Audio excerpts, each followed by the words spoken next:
আসসালামু আলাইকুম। ইতিমধ্যে আপনারা জানেন যে আমাদের দেশের বিভিন্ন জায়গায় বন্যা হচ্ছে, তার মধ্যে ফেনী অন্যতম, ইভেন নোয়াখালীতে আছে, কুমিল্লাতে আছে।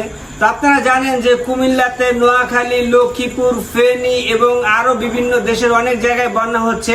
তো এই মুহূর্তে একসাথে অনেকগুলা জায়গায় বন্যা হওয়ার কারণে হয়তোবা সব জায়গায় এখন আমরা যেতে পারছি না। এই মুহূর্তে আমরা ফেনীর উদ্দেশ্যে রওনা দিব।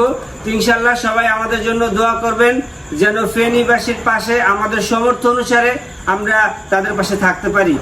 আসলে আমাদের হুট করে ডিসিশন নেওয়া, রোমান ভাই হঠাৎ করে বলতেছে যে ভাই আমাদের যাওয়া উচিত। আমরাও মনে মনে চিন্তা ভাবনা করতেছিলাম, তারপরেও আমাদের সাধ্যমতো যতটুকু পেরেছি, মানে জাস্ট আমরা ওখানে ইন করার পর তো মানুষ আমাদের দিক তাকেই থাকবে, সেজন্য আমরা কিছু প্রায় 250-র মতো নিয়ে নিছি।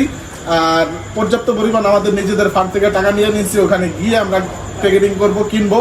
তো ইনশাল্লাহ যতটুকু পারি চেষ্টা করব, ওখানে গিয়ে আমরা ওখানে সবার পাশে দাঁড়ানোর চেষ্টা করব। তবে আপনারা একটু কমেন্টে বলে দিবেন কোন কোন জায়গা বেশি ক্ষতিগ্রস্ত হচ্ছে এবং কোন কোন জায়গাগুলা বেশি মানুষ সেখানে বন্দী হয়ে আছে বা খাবারের অভাবে ভুগতেছে, বা যে কোনো সহযোগিতা আমরা চেষ্টা করব আমাদের সাধ্য অনুসারে তাদের পাশে দাঁড়ানোর।